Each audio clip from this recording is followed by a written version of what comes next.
News 12's Biljana Garland is tonight, and it looks like we've been seeing on again, off again in the afternoon, Biljana, that actually led to flooding. A little bit of a break now has allowed the waters to go down in some of those subdivisions near Jacksonville High School.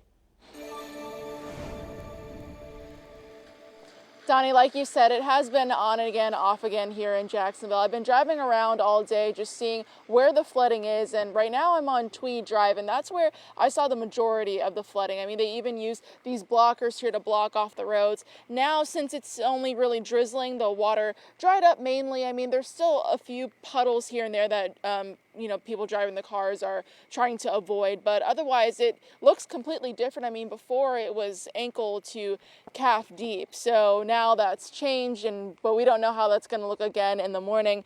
But just on and off again, people just trying to avoid just a lot of water on the roads, dodging those road closures and certain crash scenes. I talked to the officials from the Onslow County Sheriff's Office, and they say they've seen a lot of people just speeding and getting into those crashes and seeing just a lot of flooded roads. So these roads, authorities say, hit the hardest by standing water, but with flash flooding, it comes fast and disappears just as quickly. And I talked to a resident here on Tweed Drive, and he's lived here for more than a decade experiencing this flooding.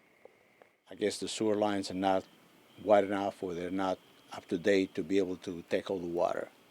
So the street gets flooded quite often, and then was changed a couple of times, actually 3 times, and still today, because of a lot of rain, we still got flooded. It's a bit aggravating because it gets in people's lawn and all the debris and things like that, but the city kept it pretty clear.